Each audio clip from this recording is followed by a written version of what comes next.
So I was driving our Tesla Model 3 with the full self-drive for a month in Canada, and I want to share my experience with you. I was driving on both city and rural roads at least a few thousand kilometers, and I got some experience. What's interesting is that Tesla full self-drive is pretty humanized. I did not get the feeling that the robot is driving, but rather a kinda inexperienced driver. I know it's weird, but that's my overall impression. It was making a very human-like mistakes and making some wrong decisions as well. Sometimes it was acting too fast and sometimes it was too slow. Tesla just launched the full self-drive subscription option in Canada, and they gave many Tesla owners to try the demo for free for 1 month. Apparently not all the drivers in Canada got the test option from what I heard. The subscription cost 99 Canadian dollars per month. We've been driving our Model 3 in Canada for about 6 years, and it was my first immersive full self-drive experience. Overall, the feature is very cool, and Tesla did a very good job with it. But it's not ideal, and here I will share issues I experienced. Speed bumps. The system is not always slowing down for speed bumps, which can be not a very pleasant experience. I did not get the pattern, but in some cases it was slowing down, in other cases it wasn't. Changing lines. Not always it makes sense when the computer decides to change the lines. Several times it changed the line to the line that was ending, so I had to maneuver to get back to main line. If it was happening in tougher traffic, it would be impossible to get back. So it clearly didn't see the sign and didn't see that the lane was ending. Another thing is sometimes on highway it was making a decision to change a lane without any clear reason to do so.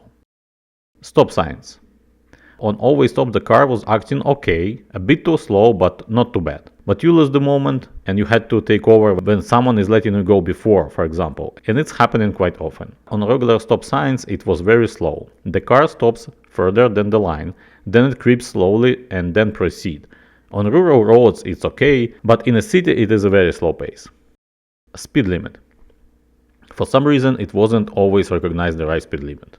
Quite often it was showing 50 kilometers and adjusting to the speed accordingly, while in fact the speed limit was 80, so I had to manually override and adjust the speed.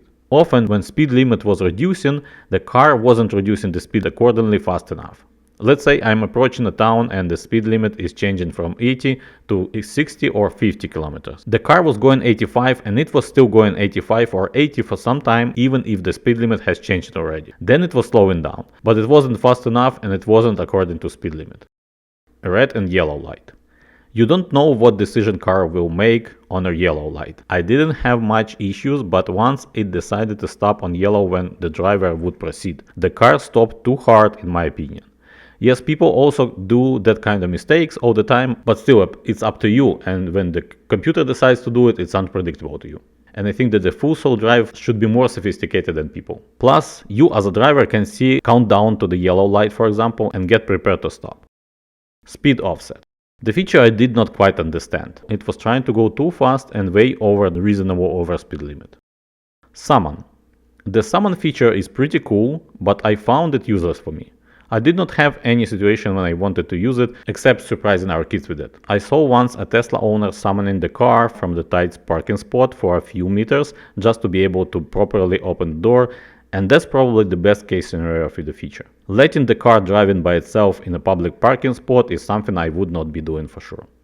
During this test I was always driving with my hands on the wheel, the same as an auto steer, which is fine. I still need to rest them on something, but at the same time you have to be aware of the situation on the road and can't let the car making all decisions. You cannot relax and let the car do the driving. The feature is definitely fun and you really feel like you're living in the future now, but you still should treat it as a supportive system, not the fully autonomous car. The main point I want to address is, as of right now, the full self-drive system needs a full human supervision and be ready to take over at any time. Exactly what I was doing during the test, and exactly as Tesla say you should do.